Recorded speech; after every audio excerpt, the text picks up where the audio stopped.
말씀 같이 나누겠습니다. 하나님의 말씀 요한계시록 20장 11절에서 15절까지 말씀입니다.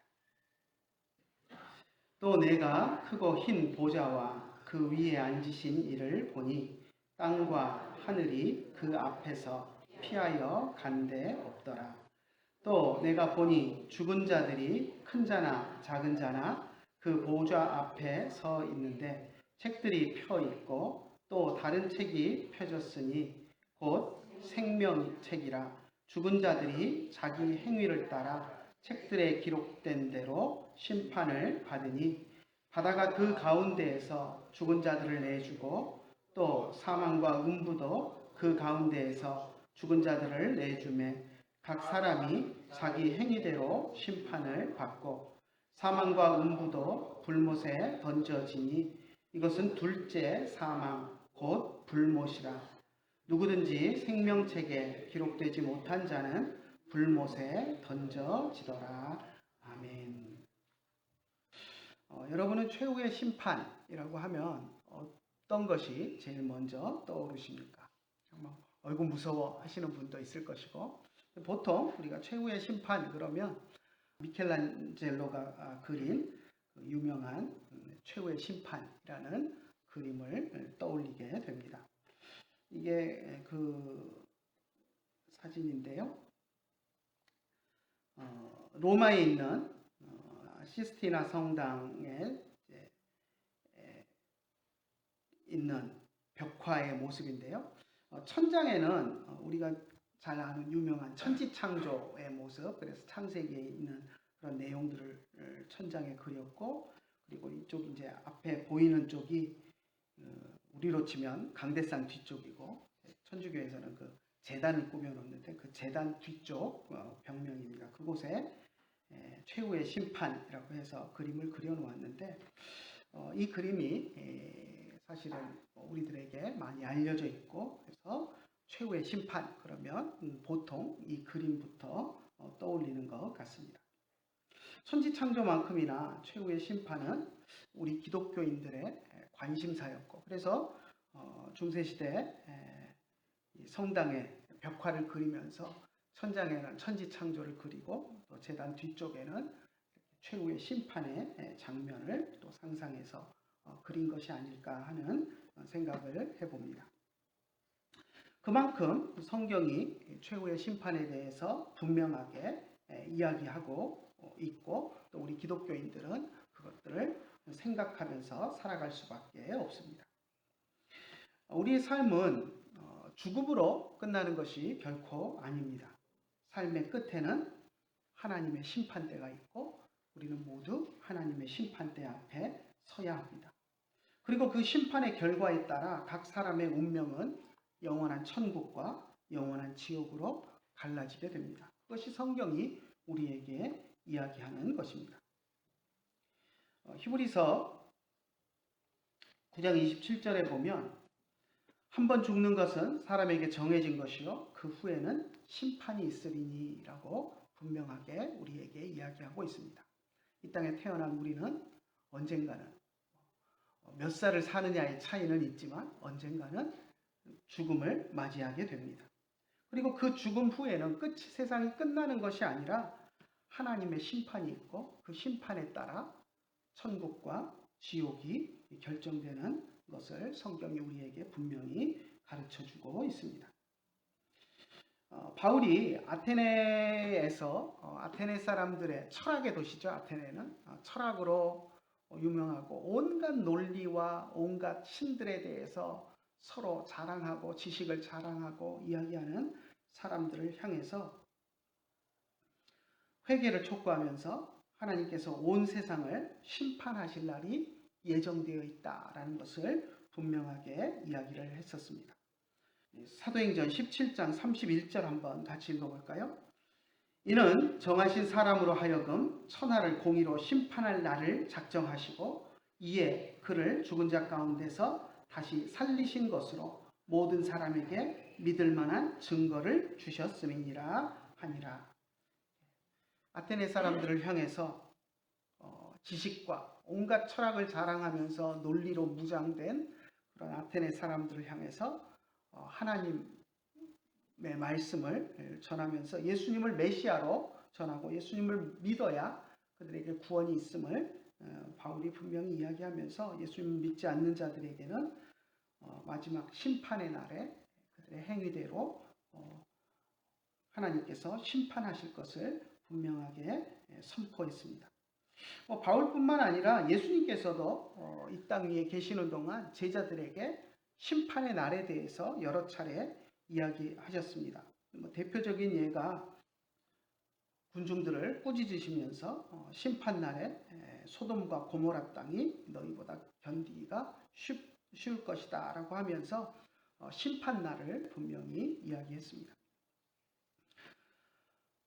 성경이 이야기하는 이 세상 마지막에 있을 하나님의 우주적 심판을 우리는 최후의 심판 이렇게 부릅니다. 최후의 심판에 대해서 이야기할 때 우리의 마음속에 상당히 많은 의문들이 떠오릅니다. 과연 최후의 심판이 언제 있을 것인가? 그리고 누가 재판장이 되어 심판을 하시는가? 심판을 받을 대상은 누구인가?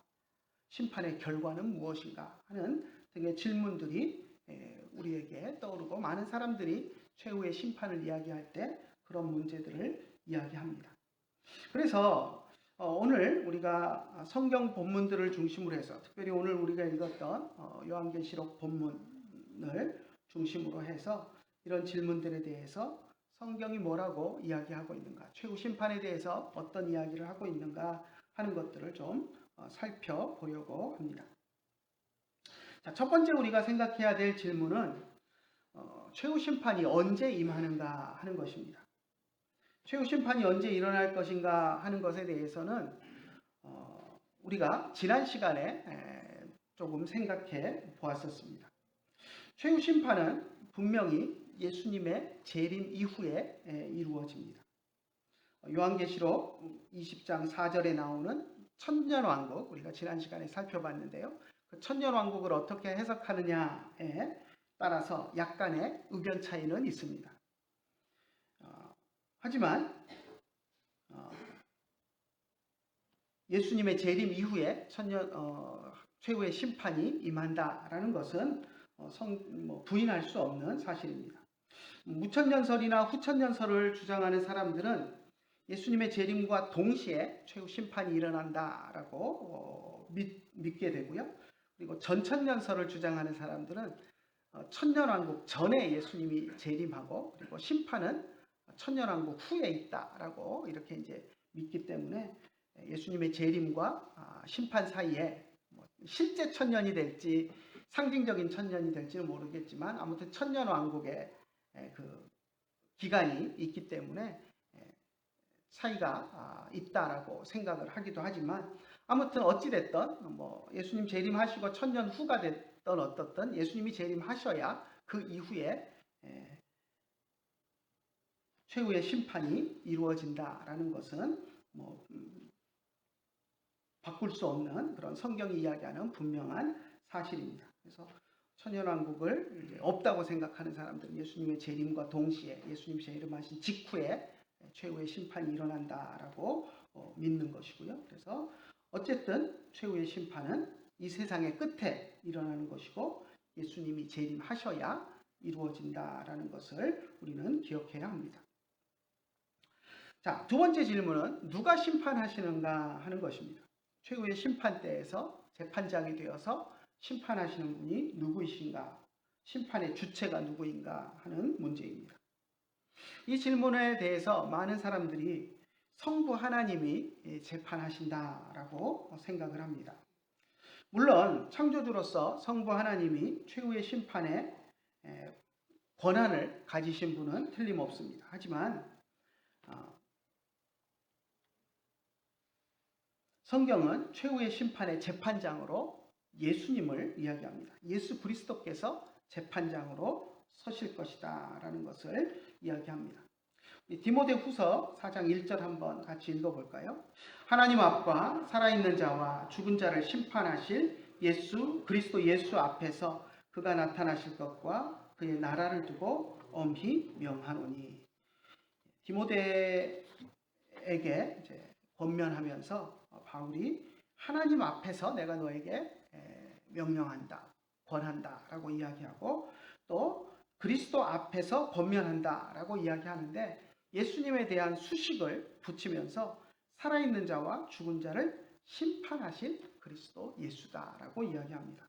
그러니까 최후의 심판에서 심판의 권한이 예수님에게 주어졌다라는 것입니다. 하나님께서 예수님에게 최후의 심판 때 재판장의 권한을 맡기시고 예수님이 마지막 때에 재판하실 것을 염두에 둔 바울의 그런 말이었습니다. 베드로 사도가 백부장 고넬료의 집에서 또 복음을 전할 때도 예수님을 소개하면서 하나님께서 살아있는 자와 죽은 자의 재판장으로 정하시니라고 이야기하고 또 소개하는 것을 우리가 볼 수 있습니다. 그래서 예수님께서 또 제자들에게도 직접 또 자신이 최후의 심판에서 재판장의 자리에 앉으실 것을 또 이야기하기도 하셨습니다. 요한복음 5장 22절을 한번 같이 볼까요? 아버지께서 아무도 심판하지 아니하시고 심판을 다 아들에게 맡기셨으니 하나님 아버지께서 성부 하나님이 직접 심판하지 않고 심판을 아들에게 예수님에게 다 맡기셨다라고 분명하게 말씀하셨습니다. 그 외에도 요한복음 5장 26절 27절을 보면 아버지께서 자기 속에 생명이 있음 같이 아들에게도 생명을 주어 그 속에 있게 하셨다라고 말하면서 또 인자됨으로 말미암아 심판하는 권한을 주셨다라고 이야기합니다. 그래서 최후 심판의 권한을 예수님께서 가지셨고 예수님께서 재판장이 되어 우리를 심판하실 것을 분명히 성경은 이야기하고 있습니다. 이런 것들을 생각해 보면 재판장으로 예수님이 심판대에 이제 앉으셔야 되기 때문에 심판대 재판장석에 앉으셔야 되기 때문에 최후의 심판은 예수님 재림 이후에 이루어질 수밖에 없다라는 것을 우리는 다시 한번 생각하게 됩니다. 아무튼 예수님께서 오셔서 재판장 자리에 앉으실 것이고 예수님께서 마지막 심판을 하실 것입니다. 오늘 우리가 읽었던 요한계시록 20장 11절 9절도 그런 모습을 우리들에게 보여줍니다. 한번 같이 다시 한번 읽어볼까요? 또 내가 크고 흰 보좌와 그 위에 앉으신 이를 보니 땅과 하늘이 그 앞에서 피하여 간데 없더라. 우리가 살고 있는 이 세상은 땅과 하늘이 다 사라지고, 그러니까 이제 최후의 이 세상의 종말이 온 것을 표현하는 것이죠. 땅과 하늘이 다 사라져 없고 이제 최후의 심판대가 이제 세워지고 그리고 그 앞에 흰 보좌가 있어서 예수님께서 앉아 계신 그러한 모습을 그리고 있는 것을 보게 됩니다. 흰 보좌, 크고 흰 보좌라고 이야기하는 이 표현은 최후의 심판이 이루어지는 그 재판정이 얼마나 위험 있고 공의로운 곳인가 하는 것을 상징적으로 보여주는 그러한 표현입니다. 그래서 우리는 마지막 때 있을 최후의 심판의 재판장 되시는 분은 예수님이시다라는 것을 우리는 분명히 기억해야 합니다. 자, 또 하나 우리가 생각해야 될 질문은 그렇다면 심판의 대상, 심판을 받을 사람은 누구인가 하는 것입니다. 12절 한번 같이 읽어볼까요? 또 내가 보니 죽은 자들이 큰 자나 작은 자나 그 보좌 앞에 서 있는데 책들이 펴 있고 또 다른 책이 펴졌으니 곧 생명책이라 죽은 자들이 자기 행위를 따라 책들에 기록된 대로 심판을 받으니. 모든 죽은 자들이 심판을 받는다라고 이야기합니다. 거기에는 예외가 전혀 없습니다. 큰 자나 작은 자나 전혀 예외 없이 모든 사람이 심판을 받는다라고 이야기합니다. 세상 법정에서는 권력 있는 사람이나 돈이 많은 사람들은 죄를 지어도 교묘하게 법망을 빠져나가서 법정에 서지 않는 경우들이 있습니다. 우리가 언론을 통해서 세상 정치인들이나 돈 많은 사람들 또 죄를 짓고 재판받는 것을 보면 하여튼 분명하게 우리가 생각해도 분명하게 재판을 받고 죄에 대한 그런 형을 언도받아야 될 것 같은데 교묘하게 법정에 서지 않고 빠져나가는, 또 법정에 서더라도 또 교묘하게 형을 부영받지 않고 풀려나가는 그런 모습들을 우리가 보게 됩니다. 하지만 최후 심판에서는 누구도 자신의 죄를 숨기거나 감추고 심판을 모면할 수 있는 길이 전혀 없습니다. 그렇기 때문에 우리는 최후 심판을 또 두려워해야 합니다. 12절에 보니까 심판대 앞에 여러 책들이 있다라고 이야기합니다. 책들이 펴져 있고, 책이 한 권이 아닙니다. 여러 책들이 펴져 있고 또 다른 책이 펴져 있다. 그러니까 여러 책들과 구분되는 또 하나의 책이 있고, 그것을 구분된 책을 생명책이다라고 이야기를 하고 있습니다. 그리고 12절에서 이야기를 하기를 이 자기의 행위를 따라 책들의 생명책 말고 이제 앞에 나왔던 여러 책들에 보면 각 사람이 이 땅 위에 살면서 행했던 모든 것들이 그 행위를 따라 기록이 되어 있고 그 기록된 것에 따라 심판을 받는다라고 이야기합니다. 모든 사람이 이 땅에서 살면서 행한 것이 기록되어 있는 책이 있다라고 이야기합니다.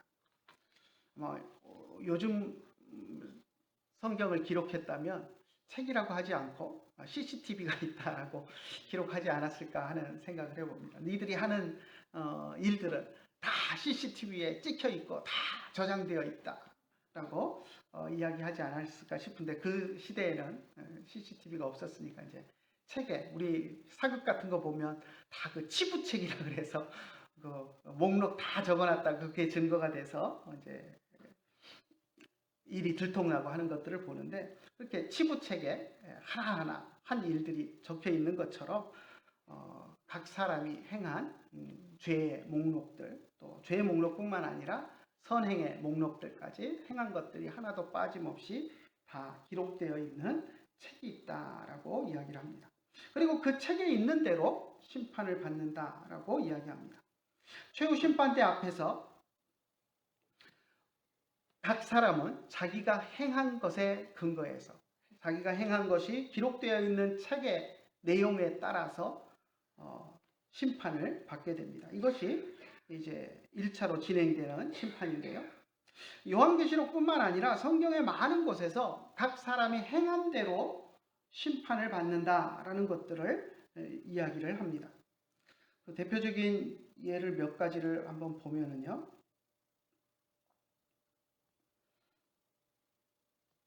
시편 62편 12절 한번 같이 읽어볼까요?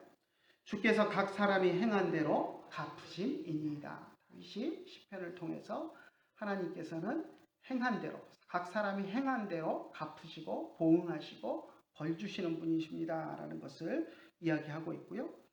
전도서에 보면, 전도서 12장 14절에 보면 하나님은 모든 행위와 모든 은밀한 일을 선악간에 심판하신다라고 이야기를 합니다. 예레미야에도 보면 나 여호와는 심장을 살피며 폐부를 시험하고 각 사람의 행위와 그의 행실대로 보응한다라고 말씀하시면서 각 사람의 행위대로 하나님은 심판하신다라는 것을 이야기를 하고 있습니다. 마태복음 12장 36절 한번 같이 읽어볼까요? 사람이 무슨 무익한 말을 하든지 심판날에 이에 대하여 신문을 받으리니. 자, 예수님께서 마지막 날, 심판날에 대해서 이야기를 하면서 각 사람이 한 말, 무익한 말, 여기서 무익하다라고 했지만 해가 되는 말이 되겠죠. 다른 사람에게 해가 되는 말, 행동뿐만 아니라 말한 것까지 모두 다 마지막 심판의 날에 그것에 대해서 신문을 받고 정죄를 받을 것이다 라고 하는 말씀을 분명하게 하셨습니다. 그래서 성경에 뭐 이 외에도 수많은 구절들이 우리가 행한 것에 따라서 우리는 하나님 앞에서 심판을 받아야 된다라고 분명하게 이야기를 합니다. 믿지 않는 자들은 분명히 자신들의 행위에 따라서 심판을 받게 됩니다. 하나님을 거역하고 하나님의 뜻을 저버리고 세상 가치관을 따라서 또 사탄의 유혹을 따라서 살았던 죄, 그들의 행위에 대해서 분명하게 하나님의 심판을 받게 될 것입니다. 그렇다고 믿는 자들이라고 해서 최후의 심판에서 예외가 되지 않습니다. 많은 그리스도인들이 착각하는 것이 있습니다. 자신은 예수를 믿었으니 최후의 심판대에 서지 않을 것이다, 이렇게 생각을 합니다. 심판은 믿지 않는 사람들에게만 있는 것이고 최후의 심판대에 나는 예수를 믿었으니 서지 않을 것이다, 이렇게 생각하는 사람들이 있습니다. 혹시 잠시 서더라도 그냥 섰다가 바로 무죄하고 방면될 것이다, 이렇게 생각합니다. 자신의 행위에 대해서는 전혀 묻지도 따지지도 않고 바로 무죄 선고를 받고 천국으로 갈 것이다 라고 기대합니다. 하지만 그렇지 않습니다. 최후 심판대 앞에서 우리 그리스도인들의 행위도 만천하에 드러날 것입니다. 최후 심판대 앞에서 우리의 부끄러운 죄가 드러나고 그것에 대해서 우리는 수치를 느끼게 되고 또 주님의 책망을 분명히 듣게 될 것입니다. 그리고 우리가 하나님 말씀에 순종하고 바르게 행한 것에 대해서는 하나님의 칭찬과 상급이 있을 것입니다. 사도 바울이 로마 교회 성도들을 향해서 분명하게 심판대 앞에 설 것을 이야기했습니다. 믿는 자라고 심판대에 서지 않는다는 것이 아닙니다. 한번 볼까요? 로마서 14장 10절 한번 같이 읽어봅시다. 우리가 다 하나님의 심판대 앞에 서리라. 로마 교회 성도들을 향해서 말합니다. 우리가 라고 이야기합니다. 사도 바울 자기도 포함해서 이야기합니다. 자신도 사도고 수많은 일로 하나님 앞에서 수고했지만 최후 심판대 앞에 서게 될 것이다 라고 분명하게 이야기합니다. 고린도전서 5장 10절도 한번 읽어볼까요? 우리가 다 반드시 우리의 심판대 앞에 나타나게 되어 각각 선악간에 그 몸으로 행한 것을 따라 받으려 하리라. 고린도 교회 성도들에게 똑같은 말을 합니다. 우리가 다 그리스도의 심판대 앞에, 최후 심판대를 이야기하죠. 최후의 심판대, 예수님께서 재판장으로 서 계신 그곳에 우리가 각 사람이 서게 될 것이고 이 땅 위에서 행한 대로 선악간에 그 몸으로 행한 것을 따라서 받게 될 것이다 라고 분명하게 이야기했습니다.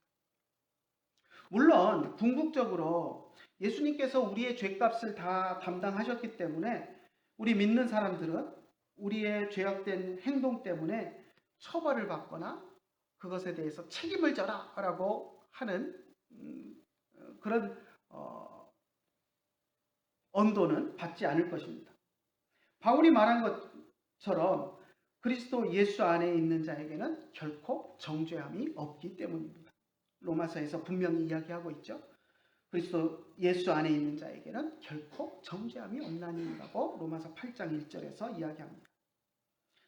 최후 심판대에서 지적된 우리들의 죄를 하나님께서 다시는 기억하지 않으신다라고 또 히브리서 저자도 우리에게 이야기합니다.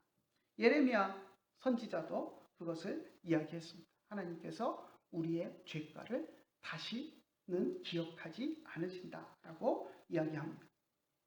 하지만 생명책에 말고 그 각각의 사람들의 죄를 기록한 그 책에 기록된 우리의 행위는 최후 심판대 앞에서 만천하에 분명하게 드러나게 되고 그것에 대한 분명한 책망과 칭찬이 따라올 것입니다. 그래서 우리는 이 땅 위에서 삶을 살아가면서 믿음으로 경건하게 살려고 발버둥쳐야 합니다. 우리의 죄가 예수님의 보혈의 은혜로 십자가의 보혈로 다 사함을 받고 우리가 그 죄에 대한 책임을 지지 않기 때문에 천국에 들어갈 수 있는 것은 분명한 사실이지만 그렇다고 우리가 지은 죄에 대해서 아무도 문제 삼지 않고 아무도 모르게 그것이 다 사라질 것이다 라고 생각하는 것은 분명한 착각입니다.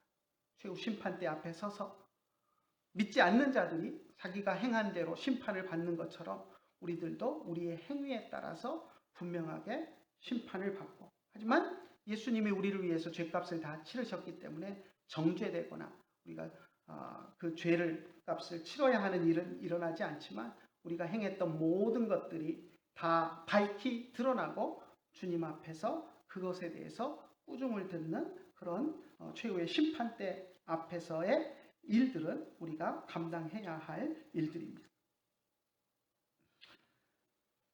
최후 심판대에서 또 우리 믿는 사람, 믿지 않는 사람들만 서는 것이 아니라, 사람들만 서는 것이 아니라 천사들도 최후 심판대 앞에 서게 될 것을 성경은 이야기합니다. 그래서 천사들도 심판을 받을 것이고, 특별히 사탄을 따라서 타락한 천사들, 그래서 우리가 귀신, 악마라고 부르는 그런 타락한 천사들은 사탄과 함께 영원한 형벌에 처해질 것을 또 성경이 우리들에게 이야기해 주고 있습니다.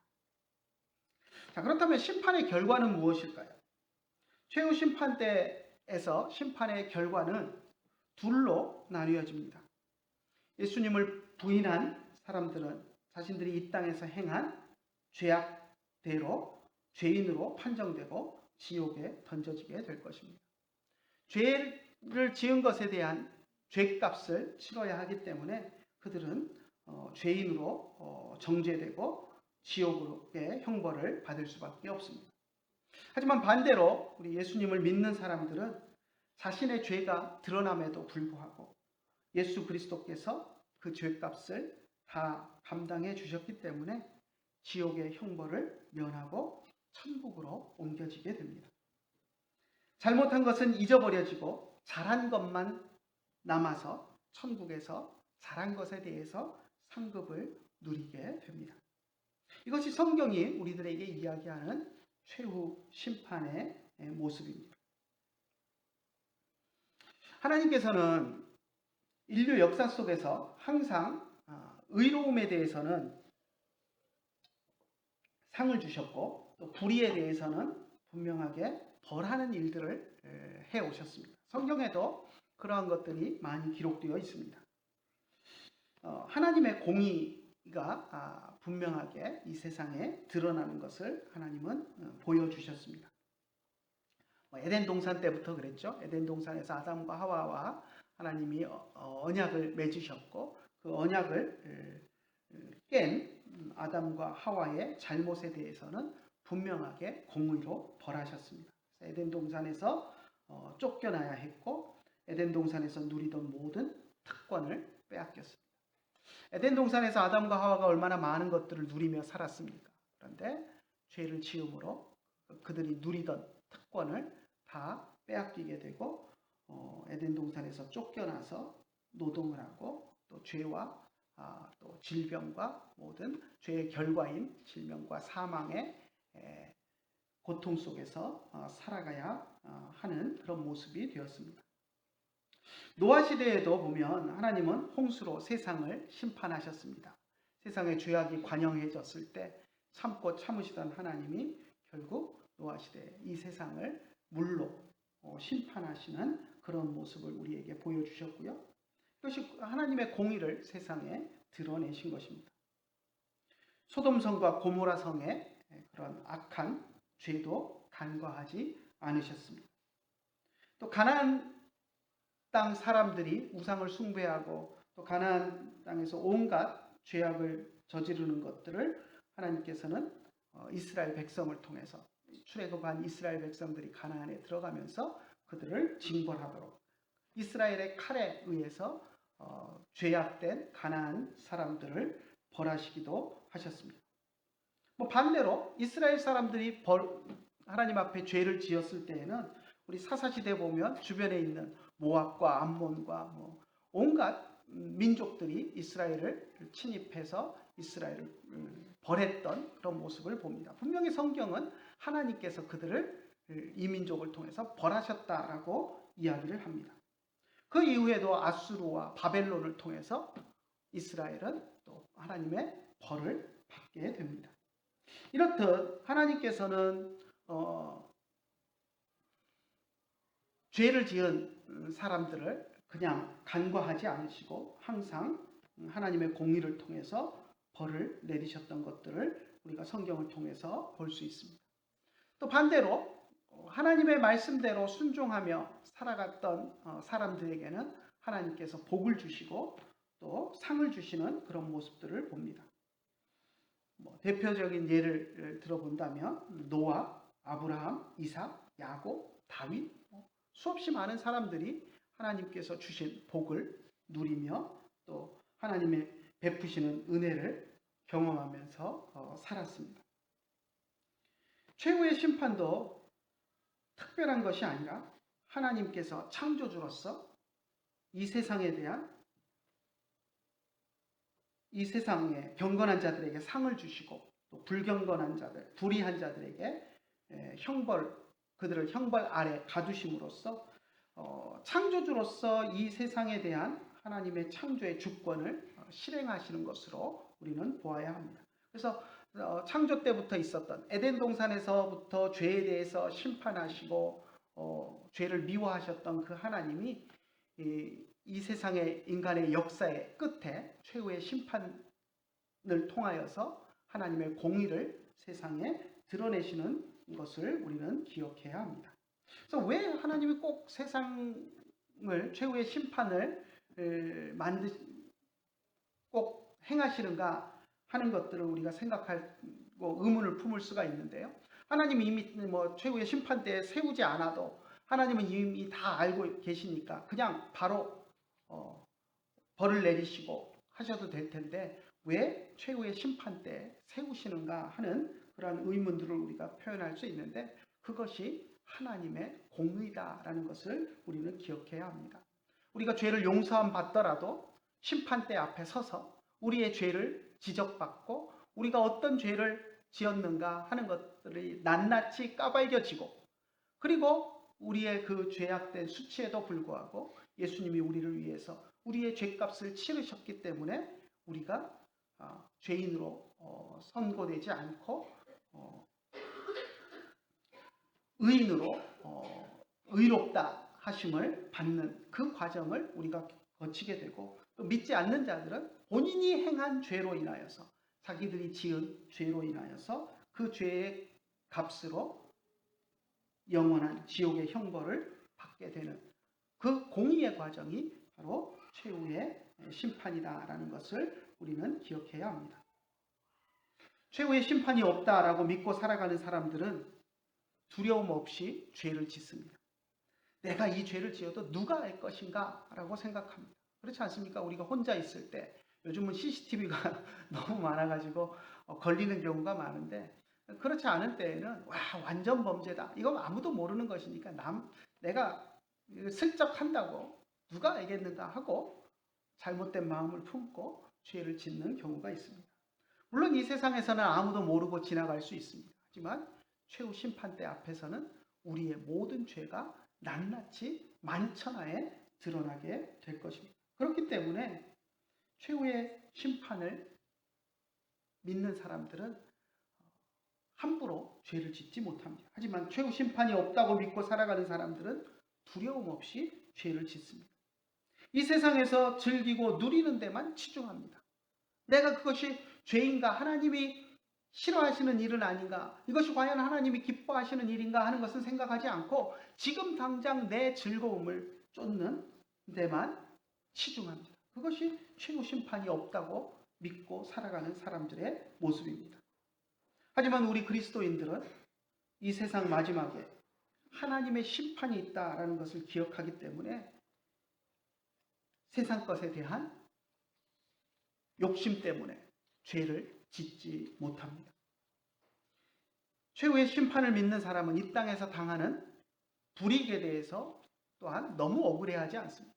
왜냐하면 이 땅에서는 억울한 것 같아도 결국 마지막 최후 심판대 앞에서 불의를 행한 사람, 우리에게 행악한 모든 사람들이 하나님 앞에서 그에 합당한 심판을 받게 될 것을 우리가 알기 때문에 이 땅 위에서 억울하더라도 너무 억울해서 그것을 견디지 못하는 그런 일들은 하지 않습니다. 오늘날도 보면 많은 사람들이 억울함을 견디지 못해서 우리가 극단적인 선택이라고 표현을 하죠. 자살을 하는 경우들이 있습니다. 최근에도 보니까 특검 수사를 받다가 공무원 한 사람이 또 너무 힘들다 하면서 또 메모를 남겨놓고 세상을 떠난 모습을 보게 되는데요. 우리의 모습은 그렇습니다. 억울하고 그것이 인정받지 못하고 아무리 변명해도 통하지 않고 힘에 의해서 강압되고 너무너무 억울하면 견디지 못하고 세상을 등지려고 하는 것이 우리의 일반적인 모습입니다. 하지만 우리가 최후 심판대를 믿는다면 우리의 억울함이 최후 심판대 앞에서 풀어질 것이고 또 우리를 억울하게 공격하고 또 우리에게 악을 행한 그 사람들의 모든 죄악들이 하나님 앞에서 최후 심판대에서 심판을 받게 될 것을 우리가 생각한다면 이 땅 위에서 억울한 일을 당해도 우리는 참고 또 인내하며 견딜 수가 있는 것입니다. 그래서 우리 그리스도인들은 이 땅 위에서 억울한 일을 당해도 극단적인 선택을 하지 않고 인내하며 주님께서 갚아주실 것을 기대하며 또 참고 인내하며 살아가야 합니다.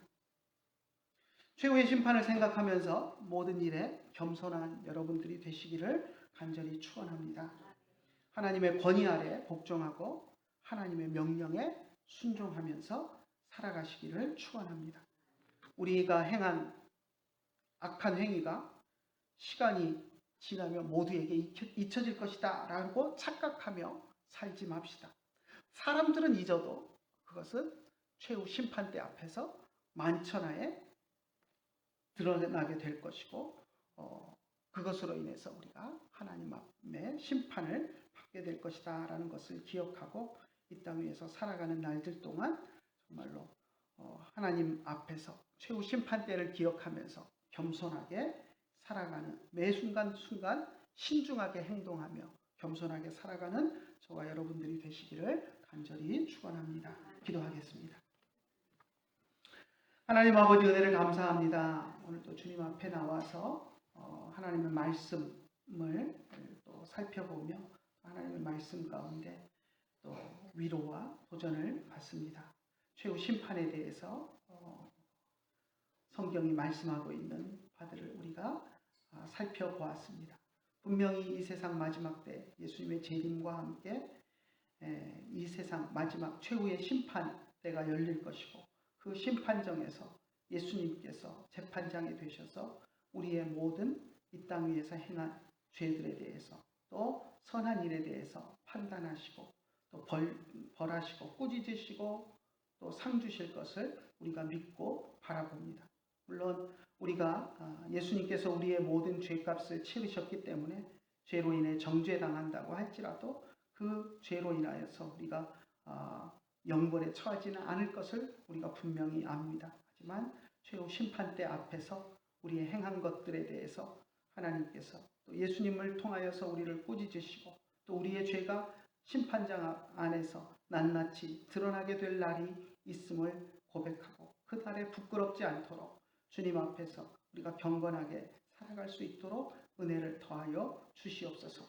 잘못된 그리스도인들이 정말로 예수님의 보혈로 구원받았다라는 이유로 우리의 죄가 이 땅 위에서 짓는 죄가 아무 의미 없이 다 사라지고 아무 책망도 받지 않을 것처럼 생각하고 죄 가운데 살아가는 잘못된 많은 그리스도인들이 있습니다. 하나님 그들의 마음속에 하나님의 공의를 깨닫게 하여 주시고 최후 심판대 앞에서 모든 죄가 낱낱이 드러나고 하나님 앞에서 또 예수 그리스도 앞에서 부끄럽게 또 꾸짖음을 당할 것을 기억할 수 있도록 인도하여 주시고 두려움을 가지고 하나님 앞에서 경건하게 살아가는 그리스도인들이 될 수 있도록 은혜를 더하여 주시옵소서. 오늘도 주님께서 말씀으로 은혜 주심을 감사드리며 우리 주 예수님의 이름으로 기도드리옵나이다. 아멘. 기도하겠습니다. 이제는 우리 주 예수 그리스도의 크신 은혜와 하나님 아버지의 한이 없으신 사랑과 성령님의 감화하시고 감동하시고 우리 가운데 교통하심이 주님 앞에 나와서 예배하는 주의 사랑하는 자녀들 머리 위에 이제로부터 영원토록 함께 계실지어다. 아멘.